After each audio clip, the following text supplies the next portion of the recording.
मित्रों, यह प्रकृति की सुरम्य वादियों में बना एक बहुत ही रमणीय तपस्थली है।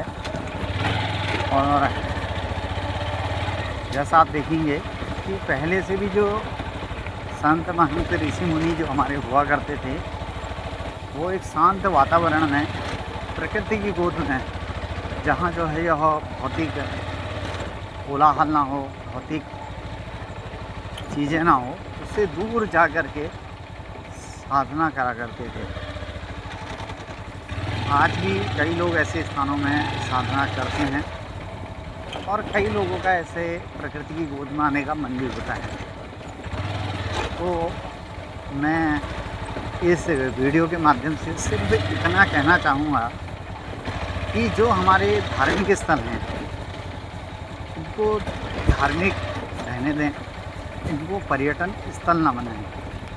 आज क्या है, पर्यटन स्थल बनने से यहाँ पर जो है जो शक्तियाँ होती हैं, वो शक्तियाँ कम होते जा रही हैं। और आप देखेंगे इसका एक कारण ये भी है कि जो शक्तियाँ कम हो रही हैं, उससे जो है मानव जाति या विश्व में जितना विकास हो रहा है, उसके पीछे ही पीछे विनाश भी होते जा रहा है। अब वो हम कहेंगे कि विनाश कैसा है, तो वह हम देखेंगे कि विनाश जो है मानवीय मूल्यों का हो गया है। जो मानव के जीने के मूल्य हैं उनमें, तो जो विकास है वो एक औसतन विकास की यात्रा में अनवरत चलता रहे और मानवीय जाति को कहीं भी उससे लॉस ना हो।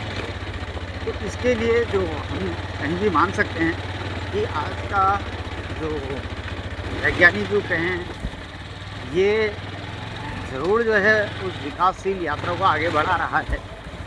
अगर यह विकासशील उस ऋषि मुनियों की परंपरा से अगर अधिक सर्वश्रेष्ठ है, तो आज क्यों नहीं मैं आपसे पूछूंगा कि मनुष्य की जो पहले 6 फीट 6.5 फीट तक तो या 6 फीट तक तो अभी भी यहाँ हैं कई बुजुर्ग लोग, तो क्यों दिन प्रतिदिन मनुष्य की लंबाई घटते जा रही है।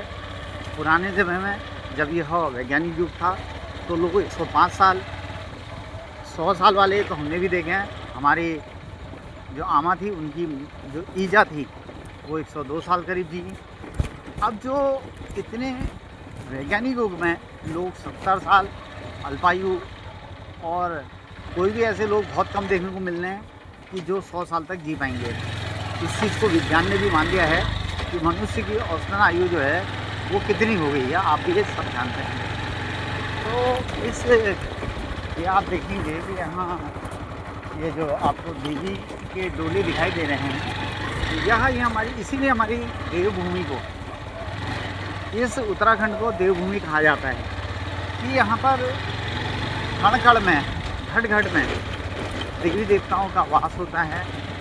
ये नदी हैं, झरने हैं और यह सुरम्य वादियाँ हैं।